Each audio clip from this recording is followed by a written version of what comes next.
So, welcome to Boot Camp for the Soul. Some of you have mentioned that you're familiar with Musar, which is, we'll talk about what exactly Mussar is, part of the purpose of this session. Some of you may already be familiar with it. Some of you are learning about it for the first time. In either case, you will be hearing about a brand new approach to Mussar in all likelihood. I don't know of any other rabbis that approach it exactly from the same angle or direction that I do, and certainly this class is going to be different from any previous Mussar course that I've taught because we will have members of our own community, maybe even people in this room, we'll see, helping me to lead some of the sessions. This is a full-year course with, 8 sessions or 10 sessions? 8 sessions, I think. Once a month over the course of the year. So thank you for joining me this evening, and we'll get together and do this again next month. You should already have the schedule, and if not, pay attention to the weekly emails because the schedule will be going out. I like to begin with the story of Reb Zeusia. You might know the story of Reb Zeusia. He's a famous Hasidic rabbi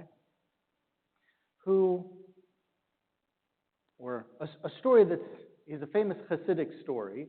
He probably was a real person. And the story goes that one day he was sitting in his study and his brow was furrowed. This normally cheerful fellow just was dour and in a very dark mood. And his students came in and they said, "Reb Zeusia, why the long face?" A horse walks into a bar. They said, "Reb Zeusia, why the long face?" And he said, "Well, I was thinking about the end of my life. It's a sad thing." His student said, "But Reb Zeusia, haven't you lived a full life?" He said, "Yes, I've lived a full life, and I have my family, I have my children, I have all my wonderful students." Those of you that have students of your own know that there are wonderful students and there are not so wonderful students. No, all my students are wonderful. And they said, "Well, Reb Zeusia, why are you so sad if you've lived a good life and you've done so many good deeds? We know that you're going to be so happy in the world to come. Whatever it is, whatever judgment awaits, we know that you're going to be so happy." And he says, "Well, that's what's bothering me. Because I might get to the gates of judgment, and God may say to me, 'Reb Zeusia, you were a great teacher, but you were not Moses. Why were you not more like Moses, who taught all of the Jewish people Torah?'" And the students sort of stood silent for that. And Reb Zeusia luckily answered his own question. He said, "Well, if that happens, then I should say to the Holy One, 'But I am not Moses.'" And he said, "Well, then if God should come to me and say, 'Why weren't you more like Abraham, who welcomed in strangers and built up the nation of the Jewish people, who brought in many converts, who built up the nation as it became?'" And he'll say to the Holy One, "Well, but I am not Abraham." And the students nodded and said, "So Reb Zeusia, what are you worried about?" He said, "Well, what I'm worried is how I will answer when the Holy One says, 'Why were you not more like Reb Zeusia?'"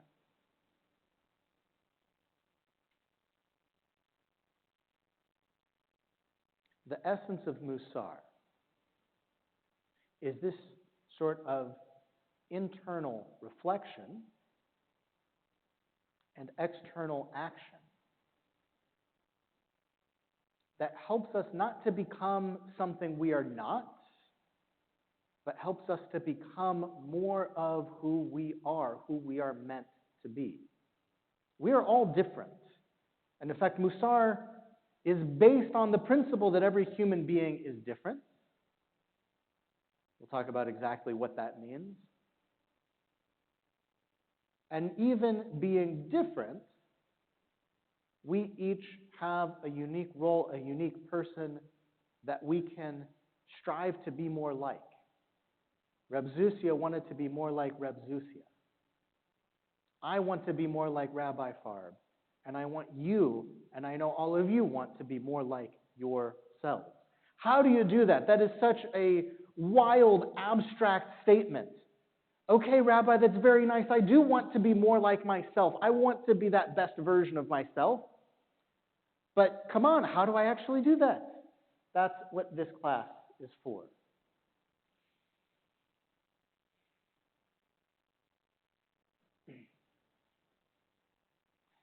So what is Mussar? You've heard me throw this word around a couple of times.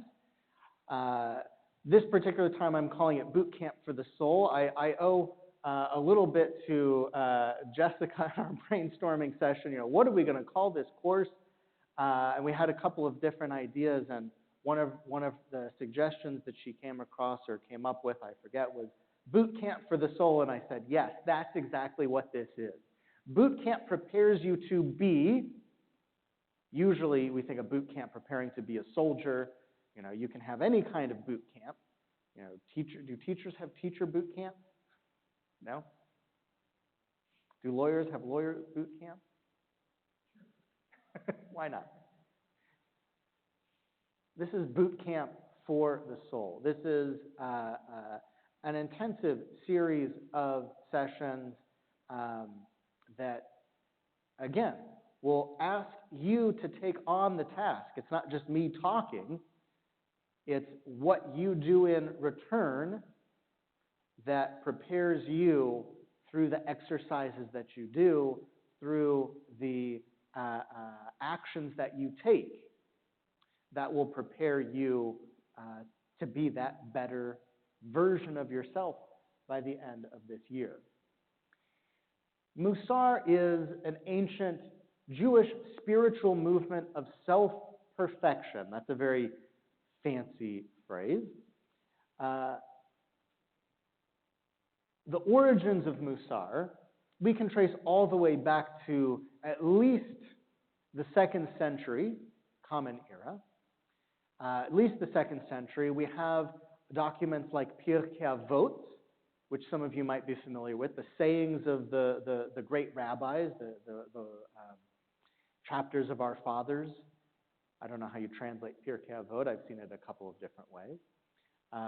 Which, if you're not familiar with the phrase Pirkei Avot, you're probably familiar with some of the sayings. All of the most famous sayings just about come from Pirkei Avot in Jewish tradition. Does anybody know a good Pirkei Avot? Anybody have a good quote? You have a motto that you... Hillel said, I'll give you maybe the most famous one. There's a lot. Al Shlosha Devarim, the world stands on 3 things, on Al HaTorah, Al HaAvodah, Al Gemilut Chasadim, on the Torah, on service, and on acts of love and kindness. That's Pirkei Avot. You've got Rabbi Hillel, if I am not for myself, who will be for me? If I am only for myself, what am I? If not now, when? We could go on all day. I do a whole class on Pirkei Avot, maybe next year. It's all gold. It's start to finish. You don't have maybe like 2 misses.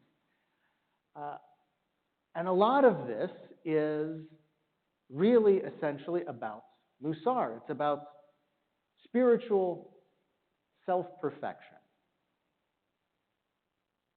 You could also say, here's a different definition of Mussar. It is Jewish ethical teachings. That these are, what is ethics? What's the difference between morality and ethics? Anybody? You didn't know I was going to be asking hard questions today, right?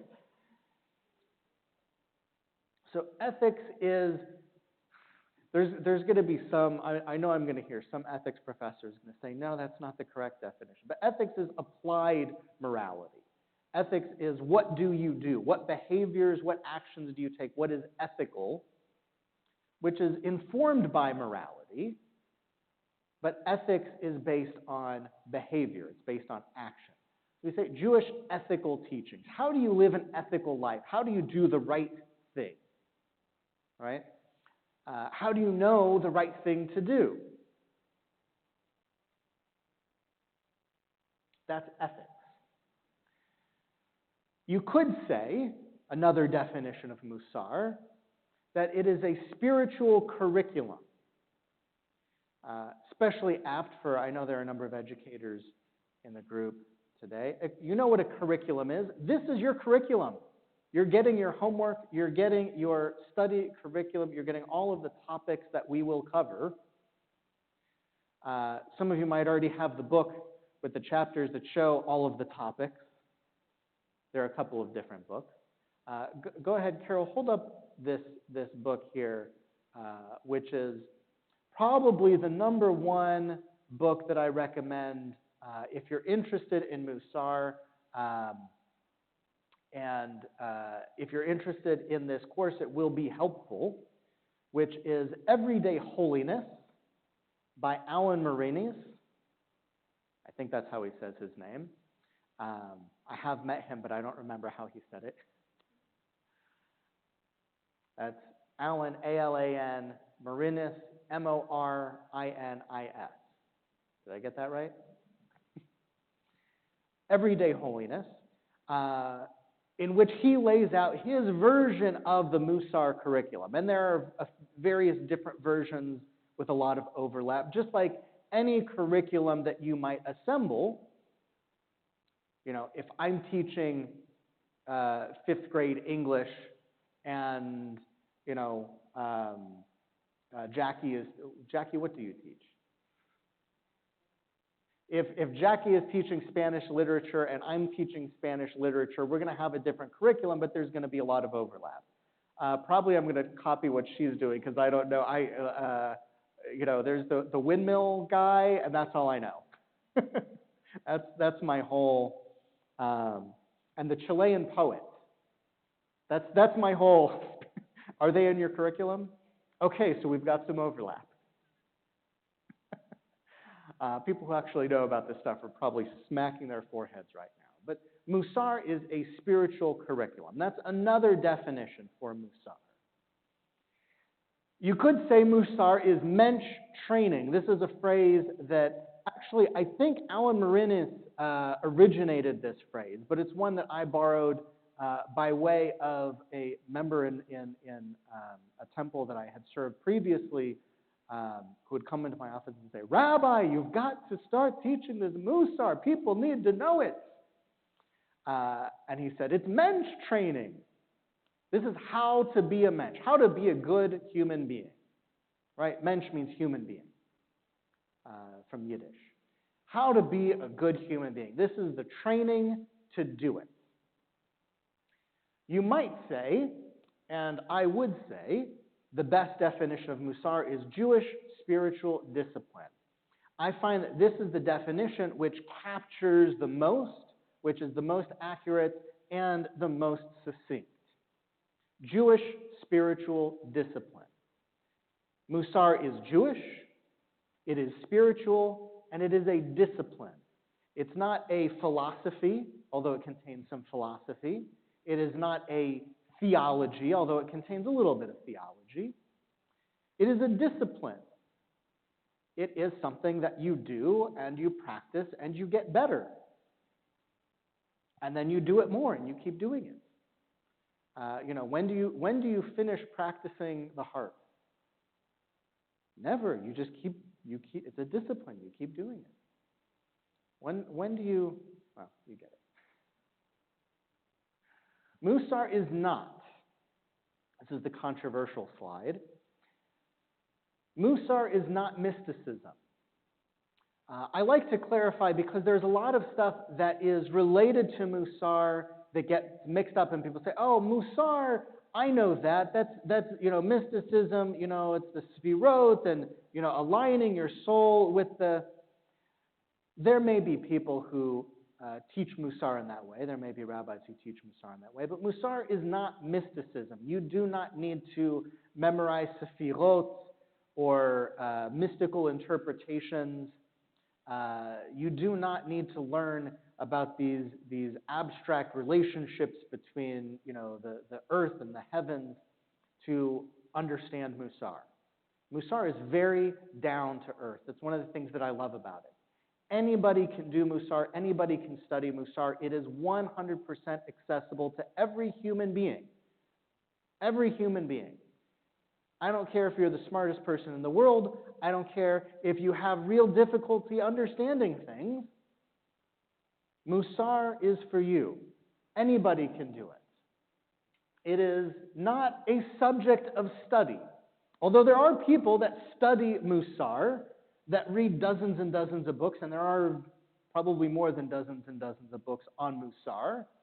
There are many very interesting and compelling ancient texts that are the origins of Musar, and there are people that study it. Musar is not a subject that you study, it's a discipline that you do.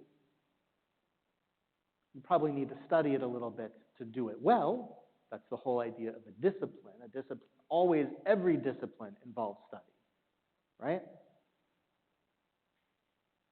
Musar is not self-help. Very often, you'll find Musar books, when you do find them, in the self-help section of the bookstore. They don't know where to put them. Sometimes you'll find them under religion. Maybe that's a better fit. I don't really know. But Musar is not self-help. This is not, if you do these steps, then you'll end up like me in the fancy suit on the big yacht with 2 fistfuls of cash, right? Am I dating myself with these commercials?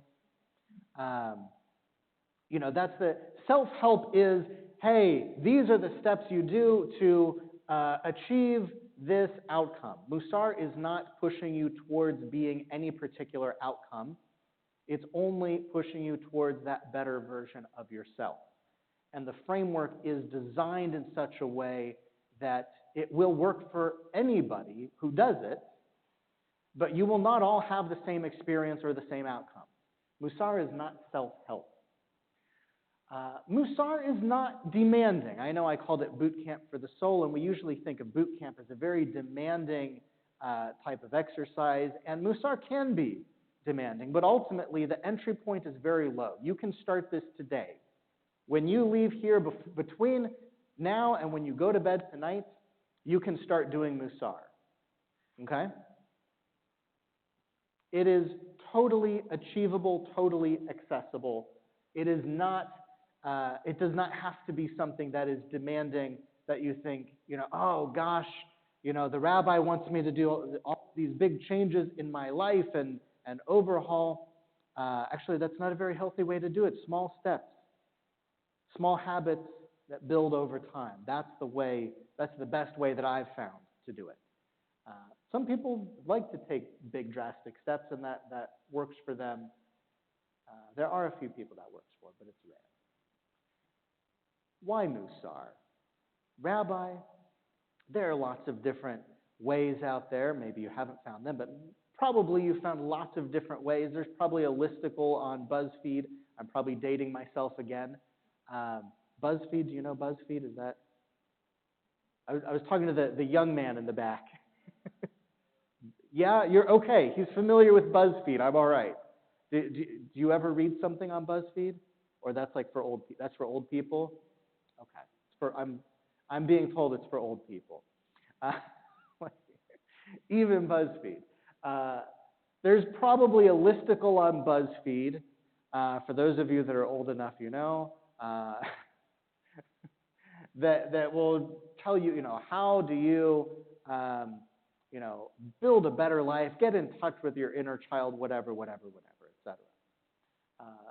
Mussar gives you mastery of self that you will not get from other sources. Musar is step by step. It goes from real to ideal, as I like to say. It starts with where you are now. It doesn't assume, I look up some of these, I want to get in shape a little bit, especially with the high holidays coming up. I mean, that's a marathon for rabbis. I look up these exercise things sometimes. And okay, start off your warm-up with a 10-mile run. And I'm like, I don't know if I've run 10 miles total in my life. Mussar starts with where you are right now. There are no exercise tips in Mussar, although, maybe sort of tangentially it might help there. I don't know. Again, it's not self-help. It's a different thing that's happening here.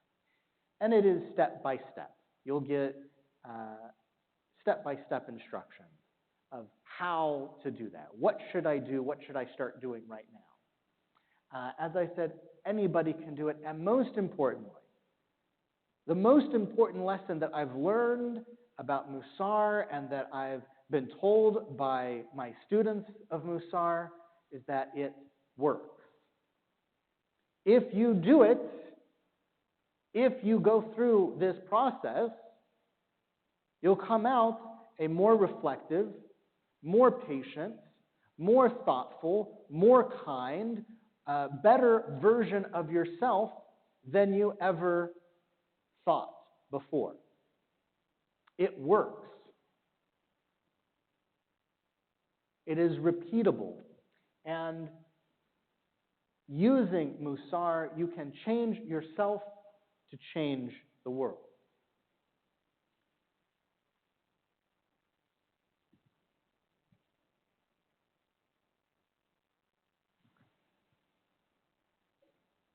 Very briefly, I mentioned Mussar goes back at least to the 2nd century. Actually, there's an earlier source, which is the book of Proverbs, which is attributed to King Solomon, who lived around 950 BCE, 1,000 years earlier than the rabbis like Hillel were writing this down. And in fact, that's where the term Mussar comes from.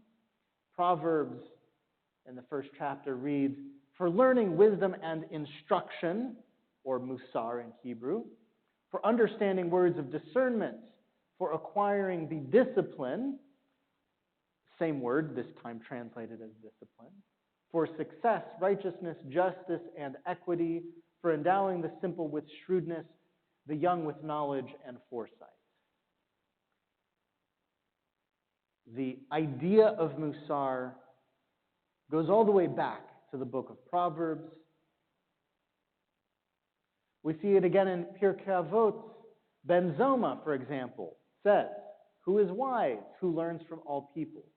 Who is mighty? One who conquers his impulse. Who is rich? One who is happy with his lot. Who is honored? One who honors others." This is Mussar.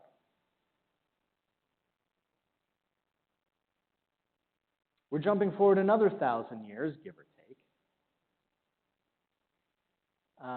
Rabbi Bachya ibn Pekuda in the 11th century wrote his famous treatise, magnum opus, on the subject of Mussar called Duties of the Heart, which is probably the first book of its kind that really goes step by step through this is the process of Mussar. These are the midot, that's a word we'll hear in a moment. These are the grounding principles that Mussar is built on, and here is how you do each of them. I know that's a lot of text and we have not a lot of time. I'm going to move on.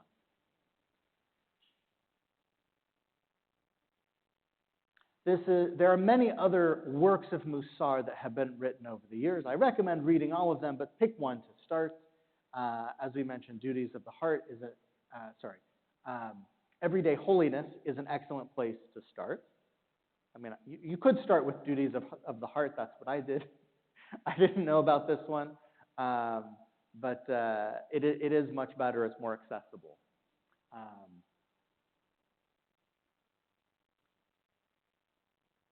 Rabbi Yonah Gerondi wrote Sharei Teshuvah, Gates of Repentance. Sefer Hamidot, the Book of Values, is another famous example as we're moving forward through time here. Cheshbon HaNefesh, Moral Accounting, this is about 200 years old, if I'm recalling my dates correctly.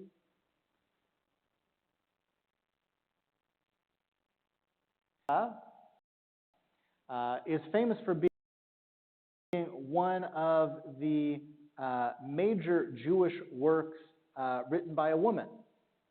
There are not too many subjects in which you can find great Jewish works written by women. That's also a whole other class about why that might be.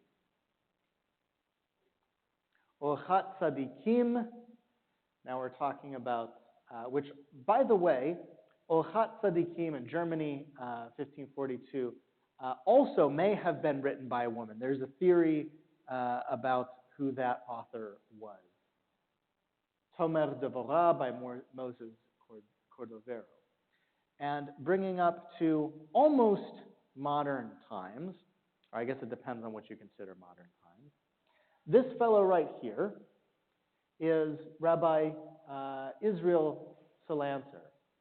He lived in the 1800s in Lithuania. I put the photo up here to remind you, this was not that long ago. This is not etched in stone. This is photographed. Okay, this is not ancient history.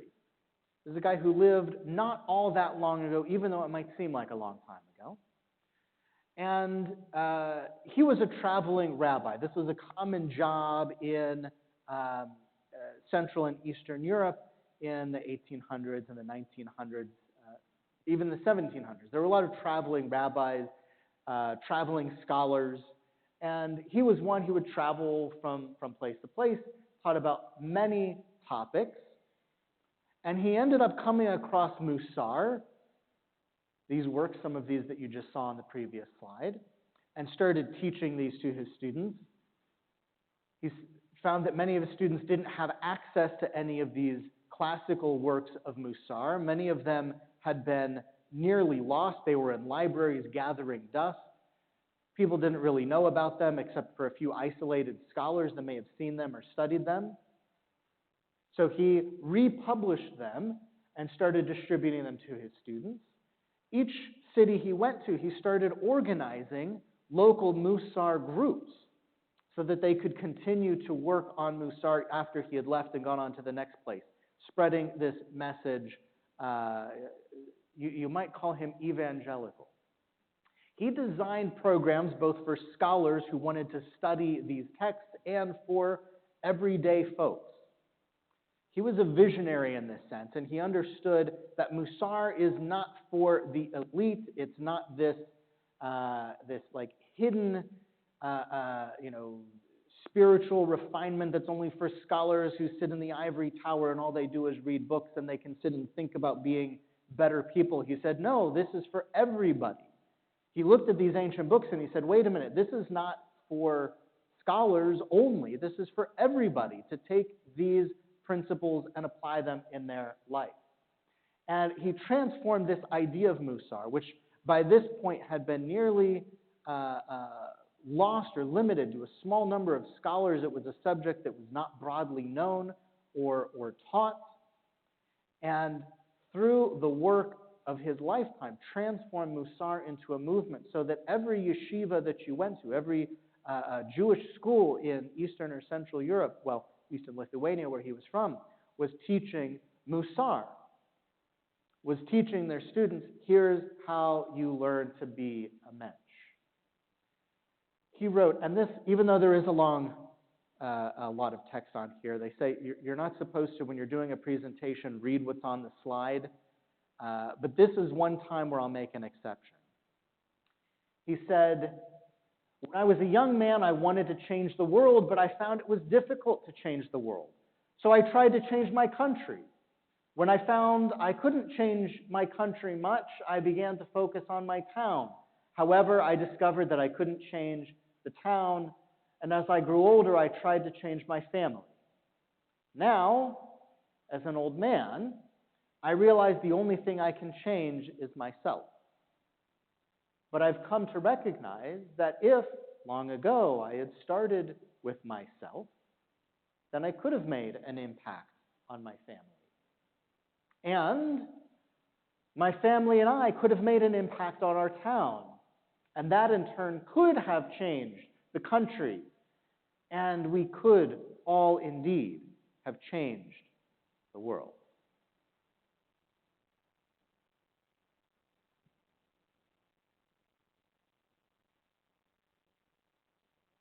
Email me if you want any of these slides.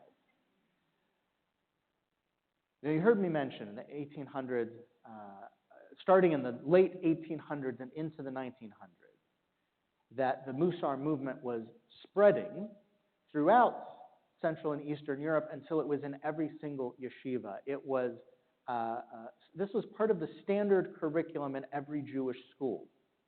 So what happened? How come I've never heard of this, Rabbi? You may ask. How come I haven't heard about this until now? Or how come I only heard about it later in life? Or how come I only heard about it in, I don't know, a seminar or wherever you were able to first learn about this? Because of the Shoah. We recognize the human cost of the Holocaust. We know that 6 million human beings died. 6 million Jews.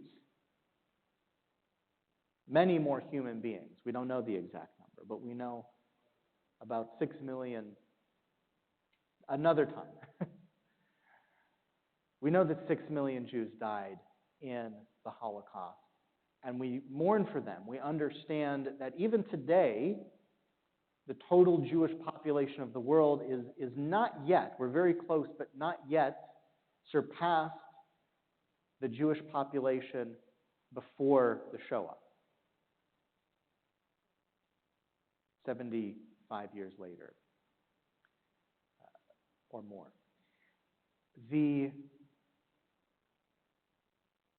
component that we often miss, I believe, in teaching the Shoah is not just the human component, which is so, so important. And I think that when we do teach the Holocaust, we do teach the human component very well through personal stories like the Diary of Anne Frank, through memoirs of survivors, that individual, that personal understanding each of those 6 million were a human being. We get that when we do teach it. I think we teach that aspect really well. But what we miss is the absolute cultural devastation. One example I like to give is that in 1929, the first female rabbi was ordained. Did you know that? In 1929, the first female rabbi.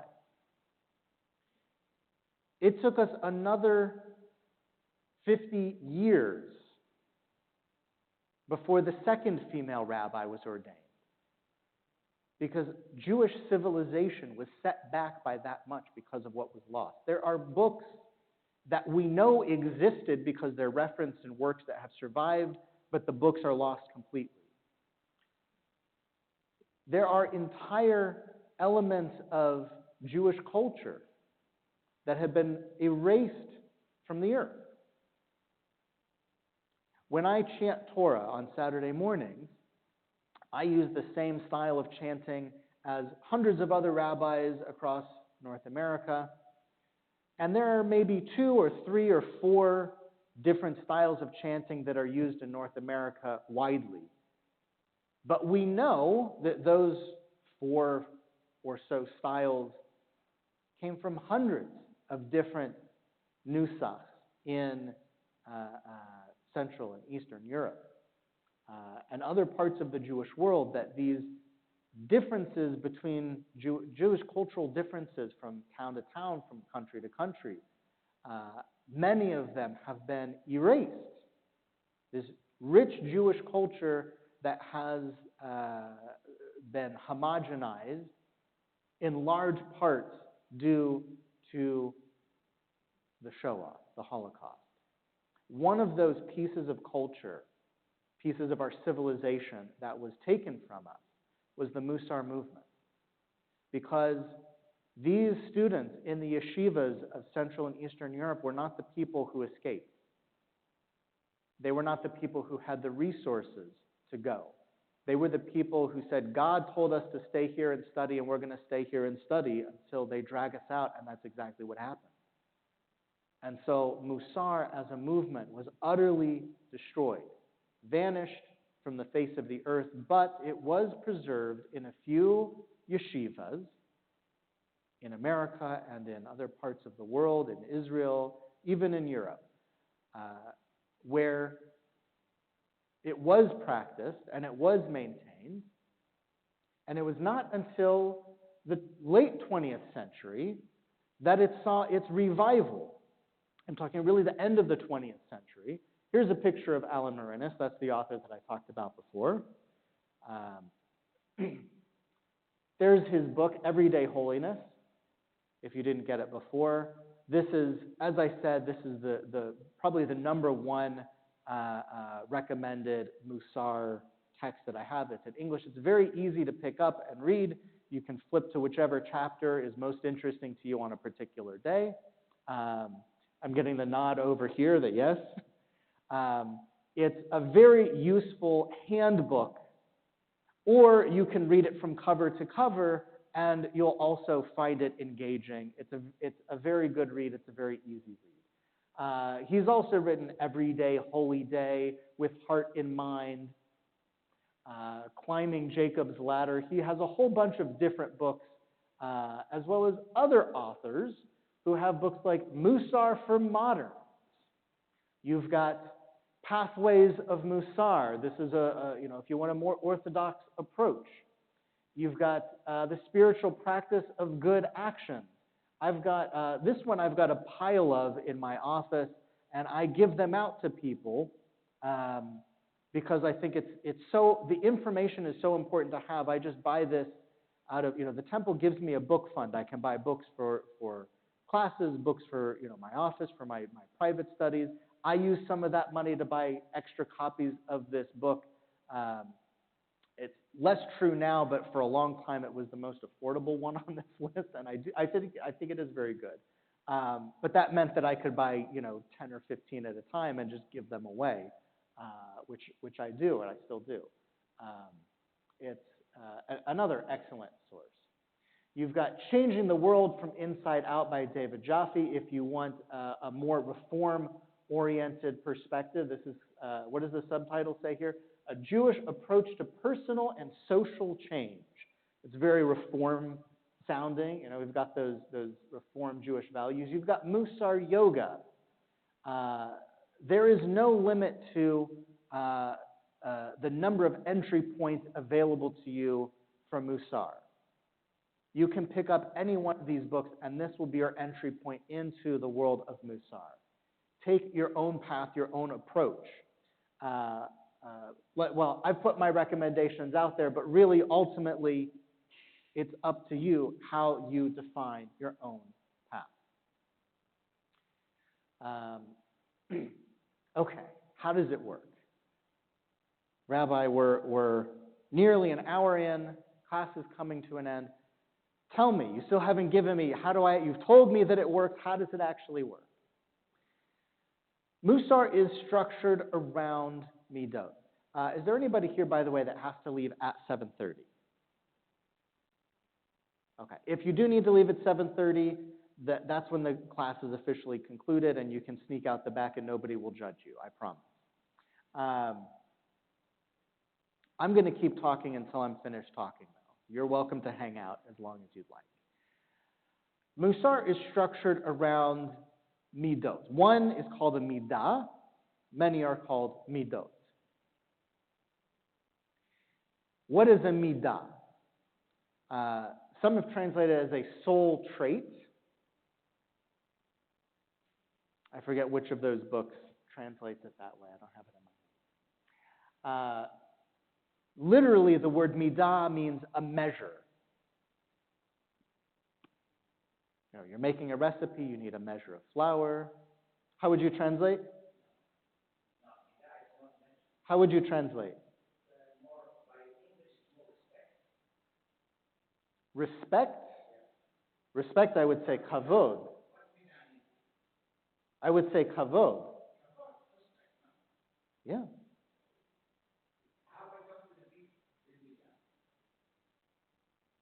Interesting, interesting. What's that?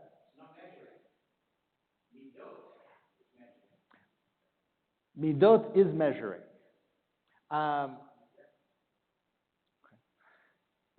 If you look at biblical Hebrew, one way to translate is measure. Not to measure, not the verb, but a measure is a noun, right? A quantity, an amount.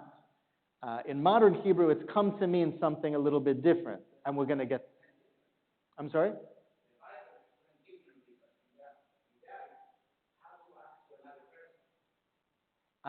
You'll have to send me the verse after class.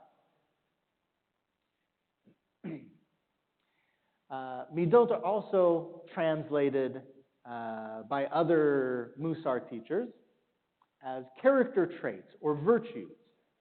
What we think of virtues maybe is closer to how you mean. Virtues, this is better. Okay. We might say, especially in America, we like to talk about character traits. You know, a person has certain character traits. What do character traits add up to? A person's character. Everyone has and expresses traits, right? That's just a fact. This is the least controversial statement in the whole class. Everyone has traits. Can you disagree with that? I don't think you can. Everyone has traits and expresses traits. I would say another way to approach this, to look at it, is not to think of them as character traits, which we generally think of as our innate things. You say, oh, he's a really, upstanding person, or oh, she's a really tough person. We think of those as traits that are built into a person, right? They're etched in. That's a part of who that person is. That's how we generally think of character traits. I believe it's more helpful to think of these not as traits, but as habits. That's somebody who is in the habit of being really mean. That's somebody who's in the habit of being really kind, or that's someone who's in the habit of being really tough, or really demanding, or whatever that character trait might be. How do you know, when you say, oh, that's a mean person, what is your basis for that? Isn't that just another way of saying, oh, that's a person who tends to do mean things, right? It is an opinion, but it's more than just an opinion. It's not just an opinion. There's more to it. These are, character traits are based on what we do. They're not built into who we are. It's not like your arm or your leg that is just attached to you. Everybody has and expresses traits, and you can call these traits habits or behaviors. That's a person who behaves a certain way. That's how you define their character. That's a person, every time I tell them a secret, they blab it to the whole neighborhood. Or that's a person, every time I tell them a secret, they really keep it to themselves and they give me good advice. Which one would you say is a person who is trustworthy? The trustworthiness is not based on something innate in the person. They're not trustworthy and then you tell them. You tell them and then you find out whether or not they're trustworthy, right? It's based on behavior. You know that you can develop habits that support positive traits. This is not new information to anybody, is it? Is this new information? You can develop habits? Okay, good. You can develop habits for positive traits. What does that mean? Whatever your character traits are, they're not etched into your soul. They are not hard wired, I don't know, insert your own metaphor here. These are habits that can change over time.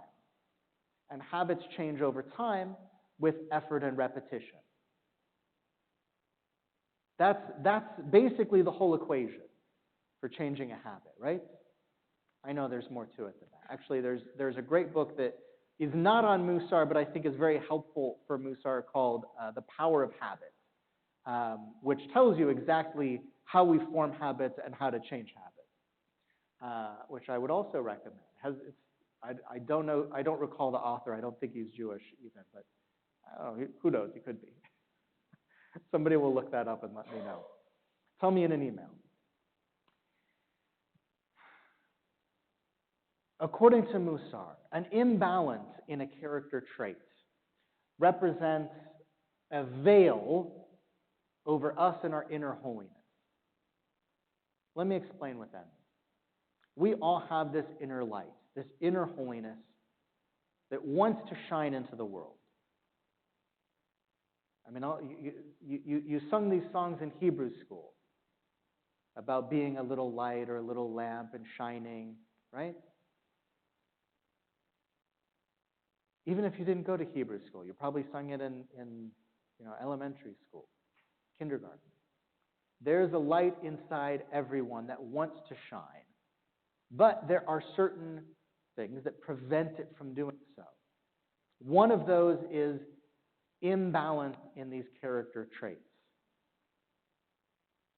And notice I said it's not a lack of a trait, it's an imbalance. All of these traits are on a spectrum, and there is a balanced point that we're always moving toward.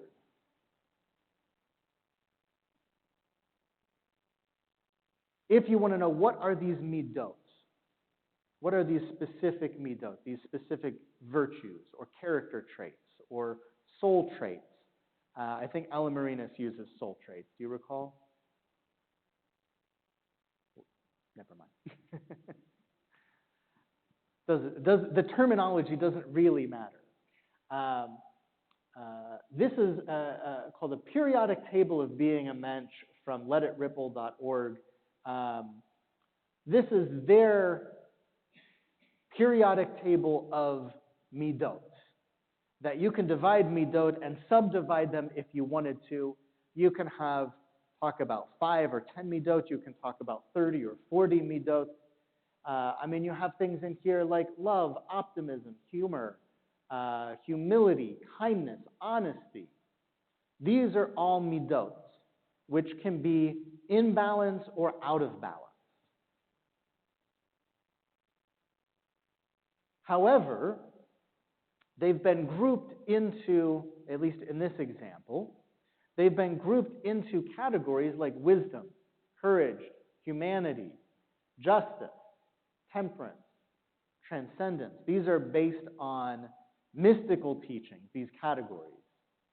That's where they got these categories. But really, you could put these categories, you don't need to know mysticism to know Mussar. They happen to use sefirot to group and categorize these midot. And so I might not know what temperance means or transcendence. What is the trait of transcendence? That's a tough one. I may not know transcendence, but I know optimism and humor and gratitude. These are down-to-earth concepts. I'm going to talk about just a few before we go today. In future sessions of this course, we'll go into some of these. We'll have one midah in each future session that we go into in greater depth. They may or may not be the ones from this particular list that I'm doing today. These are just the ones that I wanted to pick. So some of my favorites, the greatest hits of Midot, according to Rabbi Nathan. Humility. Let's say you're thinking, I really want to develop humility. Is it possible to be too humble? I'm seeing several nods. Some people are saying they're not so sure. What if there's somebody who has the best idea in the world? You're all sitting around a table, everyone's saying, okay, we need a new idea for this year. Somebody has the best idea in the world, but they say, I don't want to speak up. I'm going to let everybody else talk. And they keep that idea to themselves. And so that idea never shows up on the table, never goes into action. That might be too humble, right? Too much humility. It's not a good thing. Shyness or timidness, right? On the other hand, it's very easy to imagine. See, this is another problem. I shouldn't say problem. This is another characteristic of this English idea of virtues. And one reason why I avoid that particular translation, because we think of virtues as you have it or you don't, and having it is a good thing, not having it is a bad thing. There's an important distinction that's happening here.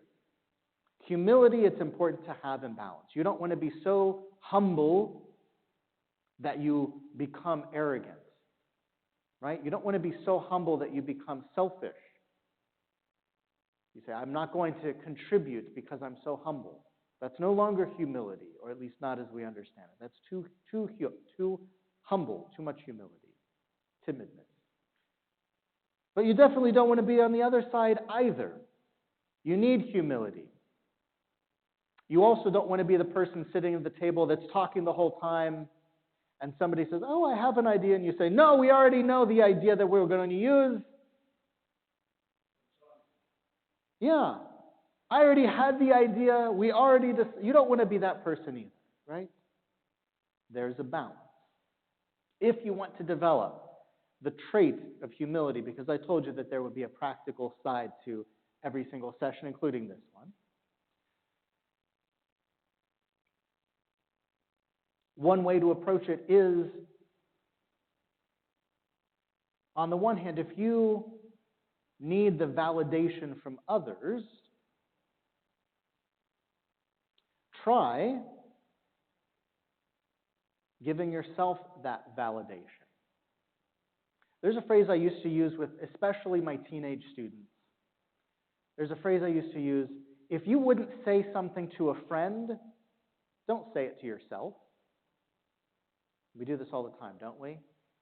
In our heads, we say horrible things to ourselves that you would never say to your friend. Am I right?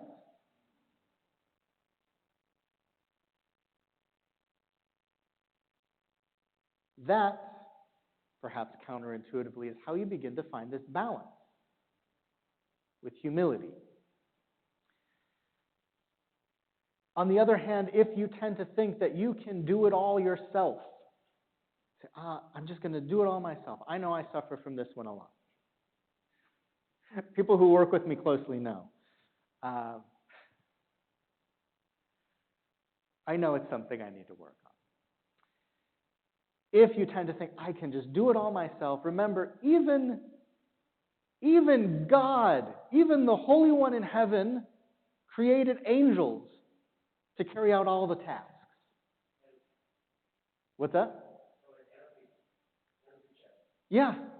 Even God decided, maybe God could do it all. Maybe God could do it all. I don't know, but God didn't do it all. God created helpers, angels and prophets, to carry out the work that needed to be done. Patience, savlanut. This is a good translation. Savlanut, patience. If you are often impatient, this comes straight from Alan Marinas, from Everyday Holiness.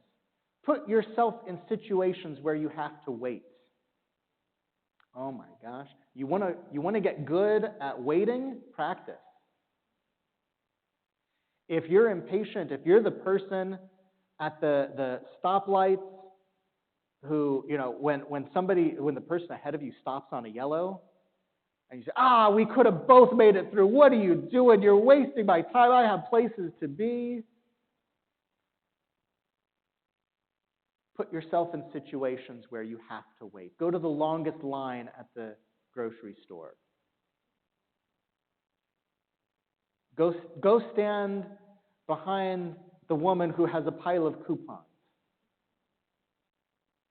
Teach yourself patience by putting yourself in situations where you know you have to exercise that muscle, where you have to practice patience. Are these things that you could do tonight?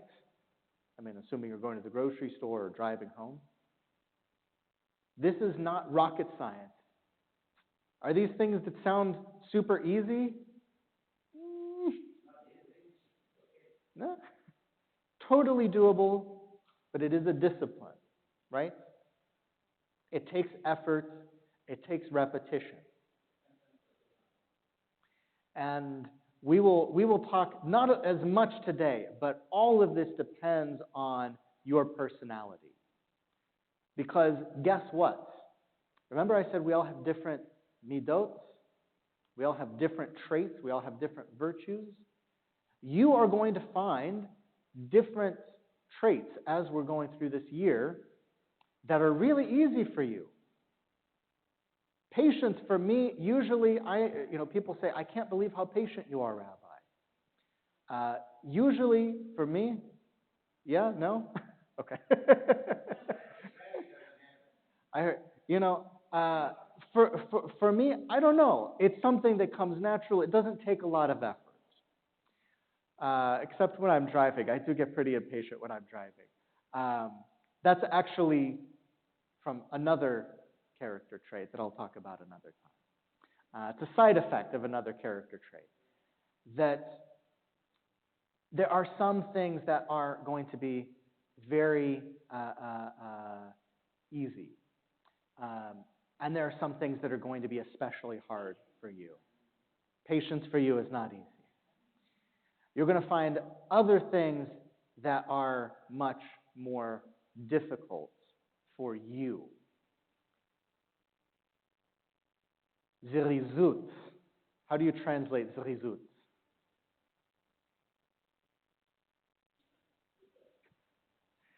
I've seen it translated alacrity,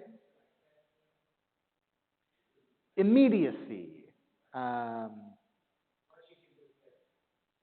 Doing things quickly, efficiently, with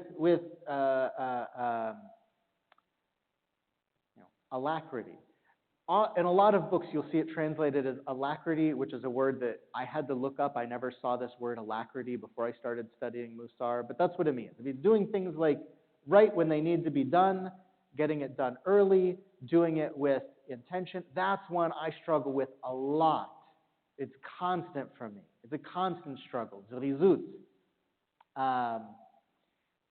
Procrastination. I'm a notorious procrastinator. It's something that I struggle with. That was one that's really hard for me. There are other people that they just seem to have that fire in them. They have a task and they're going to do it. They're the one they're going to finish the assignment early. They're going to get the job done so they don't have to worry about it. That's something that for other people might not be. I'm already seeing like the head nods. Oh yeah. You're recognizing yourself in these, and you're recognizing the differences between one another in these. Gratitude. Hakarat hatov. Is that a good translation for gratitude? All right. Gratitude. Gratitude is another. Yeah, we've got our resident translator. He's got Google Translate. Perfect. That's a good practice, humility, yeah? What's that? Strategic humility. All If you want to learn gratitude, what might you do to practice gratitude? Make a list. You can write, was that a list or that's a letter to someone? Because you can do both. Make a list. We wake up, the first prayer, if you follow, traditional Jewish cycle, one of the first prayers you say in the day is, Modeh ani lefanecha, I am so grateful, God, for all of the things that you have done, for the world you created, for the soul in me that you've created, for all of those things, I'm so grateful. We begin each day with gratitude. A lot of these are activities that you can do right when you wake up if you're a morning person, or before you go to bed if you're an evening person. You can have a little book. You can have your Musar workbook, and you can write out, here are 10 things I'm grateful for.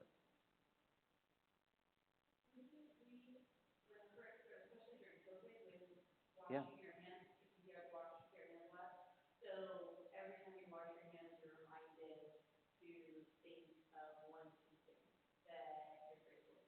Oh, I love that.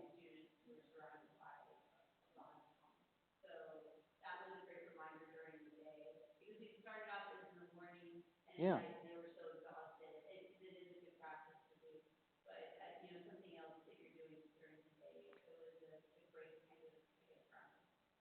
As you're going through your day, there are lots of little tasks, like washing your hands, where they're tasks that you have to do, but your mind is not occupied, right? Things that are habitual. When you're in the restroom, instead of pulling out the cell phone, I know we all do it, pull out your Musar workbook. Do a little Musar. Write some, or washing your hands. It's much nicer, right? But I mean, this is not rocket science, okay? It takes work. You have to plan it out in your mind a little bit. You have to make the space in your life to do it, and you have to actually do it.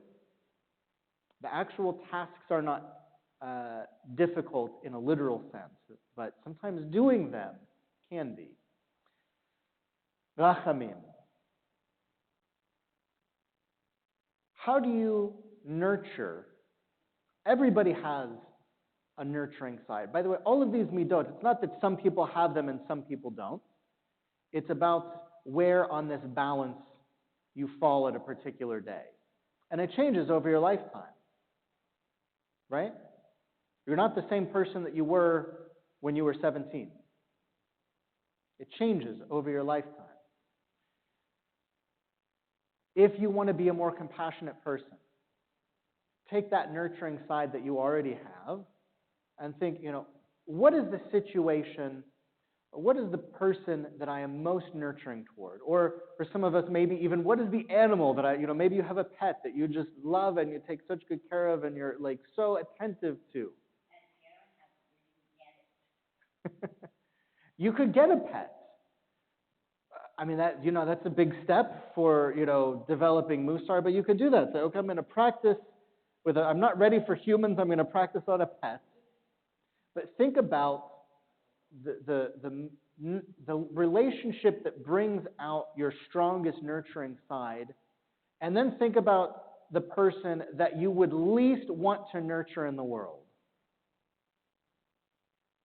Who is the person that, oh my gosh, this person gets on my nerves, I don't want to have anything to do with them, I don't even want to talk to them, I just don't want to interact with them, I don't want to see them at all? And how do you transfer some of those behaviors, some of those nurturing things that you do in that nurturing relationship, and bring some of those behaviors, some of those words to the least nurturing relationships in your life? How do you practice compassion? It's easy to practice compassion towards, those whatever, where you get that loving feedback from your family or children or pets or whoever it is. How do you bring that beyond those relationships that it's locked into.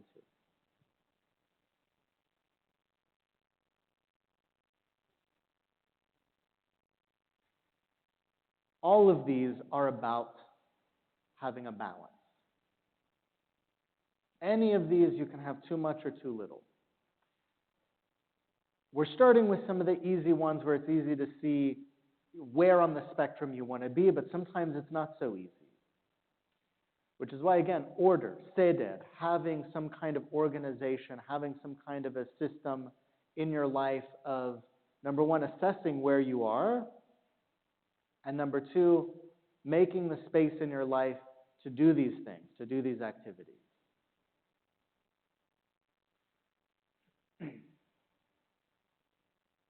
I just like the picture there. Remember me for my stuff. Marie Kondo. She would have been a great Mussar teacher. You guys know Marie Kondo? What was her book called?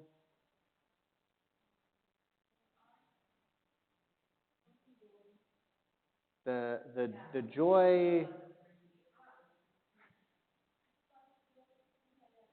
Spark Joy is like her. No, that's not what the book is called though. The book is called something else. Yeah. The radical. Anyway. She would have been a great Mussar teacher, but a lot of people have said she takes it too far when she says, "Oh, you have to throw everything away, hold it in your hands, and if it doesn't spark joy, get rid of it, throw it out, get it out of your life." Some people say she goes too far. There's some things that you just want to hold on to. You need it. There's a balance. The life-changing magic of tidying up. There you go. That would be a good example for it. Simplicity. That's what she's all about, right? Simplify. You've got so much stuff in your life, get rid of some of it. I talked about this one already. Enthusiasm, it's not a great translation. It's okay. It's not great. I'm skipping through some of these because we will come back to them, and because we are also getting towards the longer side.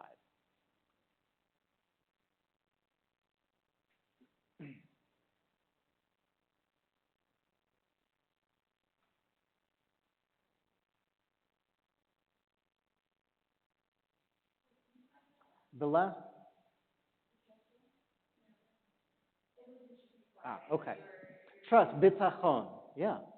A person who tries to trust in God while leaving themselves a backup plan is like a person who tries to learn how to swim but insists on keeping one foot on the ground.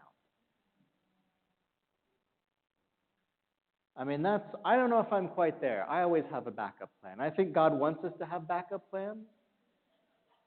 That's not true. Sometimes there are times. I'll give you a great example. When I came here to McAllen, I had to do a lot on faith, and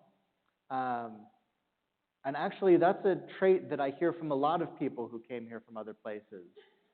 When you make that leap, you're like, am I sure about this place? No, I'm not sure, but I believe that it'll be okay. I see some people nodding who recognize this.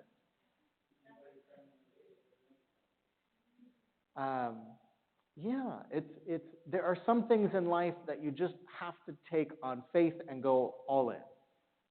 So even as I'm thinking, no, I do like to have a backup plan, there are some times where I've been able, to my great benefit, by the way, been able to say, I have faith that God's looking out for me and this situation is going to work out. And the last one I'll mention is yirah, which I've translated as awe. We're approaching the days of awe, yamim noraim.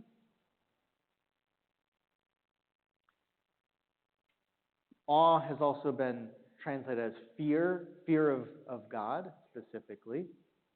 I like awe a little bit better because when we encounter the greatness of God, that's what we experience. You should be in awe of God, right? It's more related to respect than fear. You know, fear implies that you're afraid of someone who's dangerous or unpredictable, right? That's fear. Respect is something different. That's why I went with awe.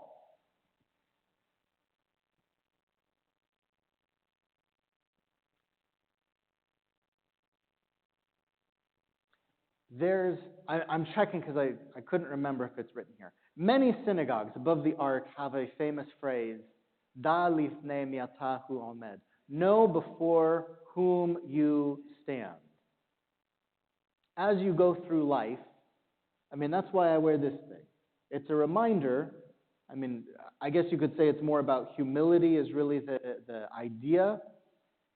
But it's a reminder of, you know, hey, God is watching. And if God's not watching, other people are watching. There are times, I don't know, I always go back to traffic. Traffic is a real stressor for me. There are times I'm sitting in traffic and I would really, really be able to vent some feelings by making gestures as I'm driving. And I think, you know, what if this person sees me making a rude gesture and sees my kippah, and then they walk away with this impression of, oh, you know, Jews are rude people. You know, what a rude person, and that's going to reflect badly on all Jews, and I better be on my best behavior. And if I'm thinking that from a person judging me, what about God judging me? If I'm going to be in awe of a person, a stranger, Kol v'chomer, how much more so should I have that respect for God who's always watching?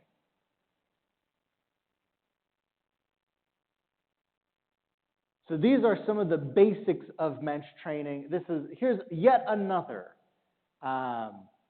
diagram or list of different midot. There are many, many different collections of midot that you'll find. They overlap, they intersect in interesting ways.